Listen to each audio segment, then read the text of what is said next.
नमस्कार, मैं हूं दिबांजलि मोइत्रा। इस वक्त देश अपने चुनावी मोड में। इन 5 राज्यों के चुनाव में कई धुरंधरों की किस्मत दांव पर लगी। चुनाव जीतने के लिए तमाम राजनीतिक दलों ने एड़ी चोटी का जोर लगा रखा है। जुबानी तीर से लेकर अब व्यक्तिगत टिप्पणियां की जा रही, तो वहीं चुनावी भविष्यवाणियां भी जारी। इन सबके बीच एक ऐसा श्राप वायरल हो रहा है जिसकी काट पीएम मोदी को बताया जा रहा है। अब तक आपको मोदी सरकार को दिए जया बच्चन का श्राप याद होगा या फिर किन्नरों द्वारा अखिलेश यादव को दिया श्राप याद होगा, लेकिन भारतीय राजनीति में श्राप देने का सिलसिला दशकों पुराना है। जी हाँ, आज हम एक ऐसे श्राप की बात करेंगे जिसकी चर्चा सोशल मीडिया पर खूब हो रही और पूछा जा रहा है कि क्या ब्राह्मणों के श्राप से आज भी शापित है गांधी परिवार।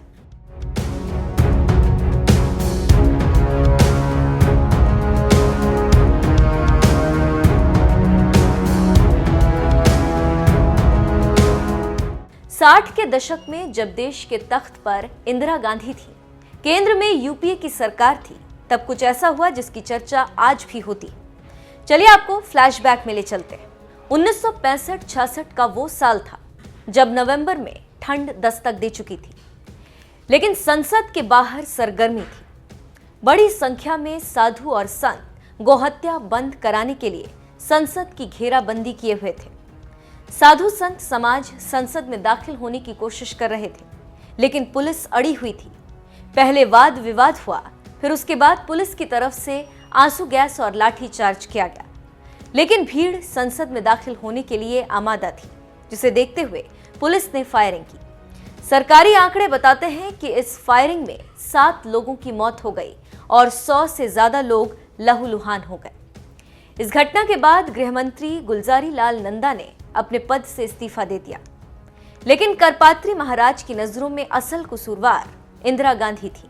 ये वही करपात्री महाराज थे जिन्होंने इंदिरा गांधी के जीत की भविष्यवाणी की थी और बाद में सच भी साबित हुई। कहते हैं इंदिरा गांधी के लिए उस समय चुनाव जीतना बहुत मुश्किल था। करपात्री जी महाराज के आशीर्वाद से इंदिरा गांधी चुनाव जीती। इंदिरा गांधी ने उनसे वादा किया था, चुनाव जीतने के बाद गाय के सारे कत्लखाने बंद हो जाएंगे जो अंग्रेजों के समय से चल रहे थे, लेकिन किन्हीं कारणों की वजह से इंदिरा गांधी की तरफ से इस मामले में देरी होती गई। कहा जाता है कि इसके बाद तत्कालीन प्रधानमंत्री इंदिरा गांधी ने संतों के इस मांग को ठुकरा दिया, जिसमें संविधान में संशोधन करके देश में गौवंश की हत्या पर पाबंदी लगाने की मांग की गई थी। तब संतों ने 7 नवंबर 1966 को संसद भवन के सामने धरना शुरू कर दिया। हिंदू पंचांग के अनुसार उस दिन विक्रमी संवत 2012 कार्तिक शुक्ल की अष्टमी थी, जिसे गोपाष्टमी कहा जाता है। इस धरने में जो लोग शामिल थे उनमें से कुछ मुख्य संतों के नाम इस प्रकार: शंकराचार्य स्वामी निरंजन देव तीर्थ जी, स्वामी करपात्री जी महाराज और संत रामचंद्र वीर थे। सरकार द्वारा संतों की इस अनशन पर पुलिस फायरिंग हुई, फिर संत रामचंद्र वीर अपने अनशन पर डटे रहे। कहते हैं 166 दिनों के अनशन के बाद उनकी मौत हो गई और उसके बाद ही अनशन समाप्त हुआ। ये सब देख करपात्री महाराज ने इंदिरा गांधी को श्राप दिया और कहा, यद्यपि तूने निर्दोष साधुओं की हत्या करवाई है, फिर भी मुझे इसका दुख नहीं, लेकिन तूने गौ हत्यारों को गायों की हत्या करने की छूट देकर जो पाप किया है वो क्षमा के योग्य नहीं। आज मैं कह देता हूं कि गोपाष्टमी के दिन ही तेरे वंश का भी नाश होगा। इंदिरा गांधी की मौत के पीछे कई लोग करपात्री महाराज के श्राप को जिम्मेदार ठहराते हैं। बताते हैं कि जब संजय गांधी की मौत आकाश में हुई थी, उस दिन पंचांग के अनुसार गोपाष्टमी थी। फिर जब इंदिरा गांधी की हत्या घर में हुई, उस दिन भी गोपाष्टमी थी। इतना ही नहीं, जब राजीव गांधी की हत्या हुई, उस दिन भी गोपाष्टमी ही थी।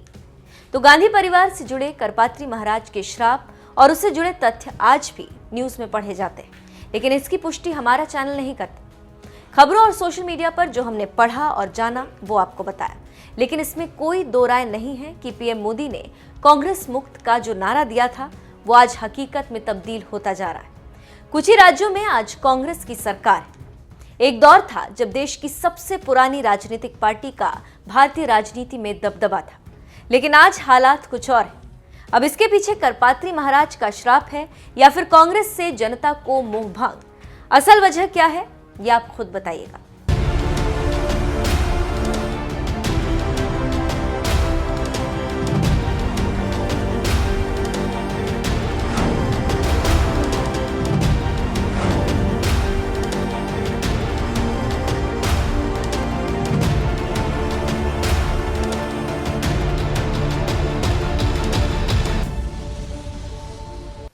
फ्रेंड्स, हमारी आज की युवा पीढ़ी देश के भविष्य की कर्णधार है, वहीं भविष्य के नेशन बिल्डर्स भी हैं।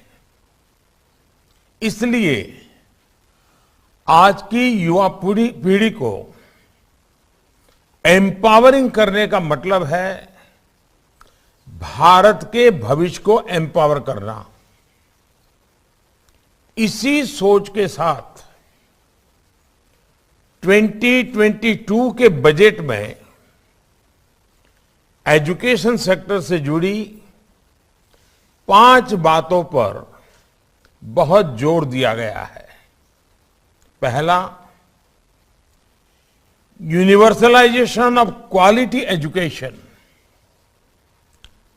हमारी शिक्षा व्यवस्था का विस्तार हो, उसकी क्वालिटी सुधरे और एजुकेशन सेक्टर की क्षमता बढ़े, इसके लिए अहम निर्णय लिए गए हैं।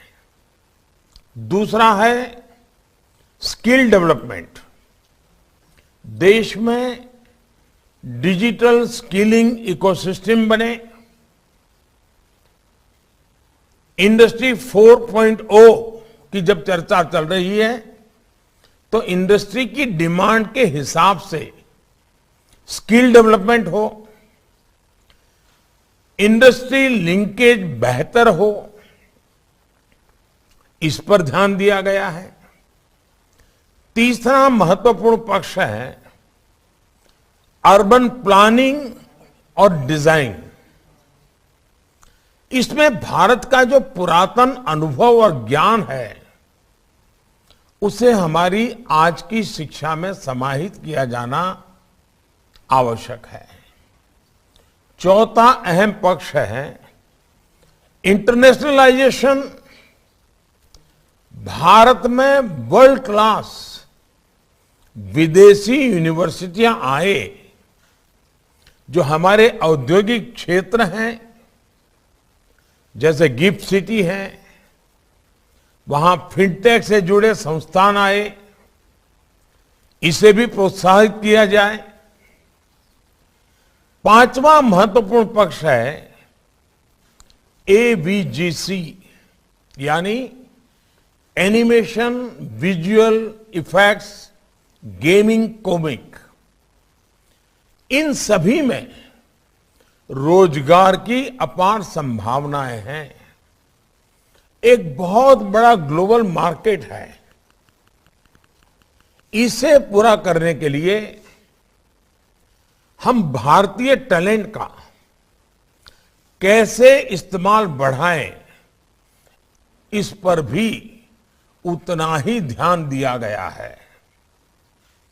ये बजट नई नेशनल एजुकेशन पॉलिसी को जमीन पर उतारने में बहुत मदद करने वाला है।